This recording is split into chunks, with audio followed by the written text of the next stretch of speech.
Bonjour, messieurs, dames. D'abord, je me présente. Je m'appelle Aberkan Selima. Je suis une doctorante à l'université USTHB. Je travaille au sein de l'équipe Transformation de phase, microstructure et texture du laboratoire physique des matériaux. Aujourd'hui, je vais vous parler d'une technologie souvent présentée comme la nouvelle révolution industrielle. Je vais parler de la fabrication additive. C'est une technologie qui a commencé à trouver sa place parmi les méthodes classiques et qui attire pas mal d'attention des organismes, des entreprises ainsi que les labos de recherche. Juste pour situer cette technologie dans l'histoire, on a ici quelques dates pour marquer l'évolution de cette dernière.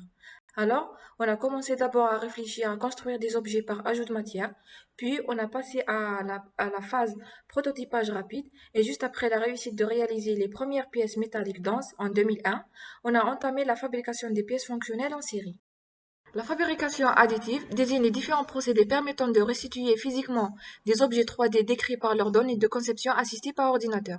C'est-à-dire, la fabrication additive démarre de la réalisation virtuelle d'une pièce 3D à l'aide d'un outil informatique qui sont les différents logiciels de conception.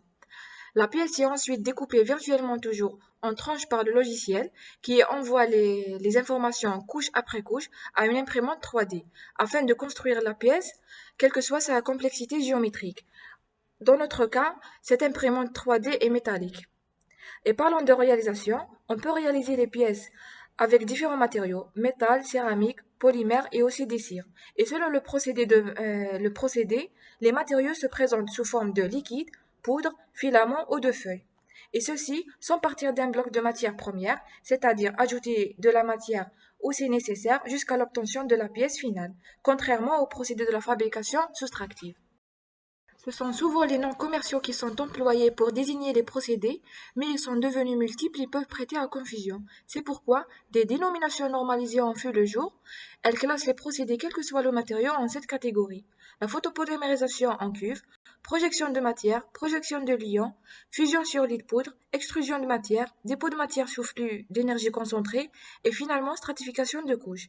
Ces différentes méthodes de fabrication additive sont toutes basées sur la fabrication de couches successives de matière à partir d'un modèle numérique, mais elles diffèrent au niveau des matériaux de base, ainsi que la forme sous laquelle ces matériaux se présentent et comment les couches sont liées les unes aux autres.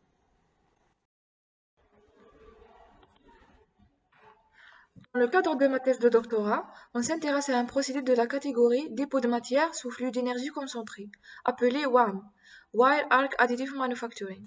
C'est un procédé de fabrication dérivée du soudage qui utilise un fil comme métal d'apport et un arc électrique comme source de chaleur pour produire la fusion du fil. Ce procédé est contrôlé par un bras robotique. Il nous permet de réaliser des pièces de grande dimension avec un niveau de complexité géométrique moyen, avec la possibilité d'utiliser une large gamme de matériaux.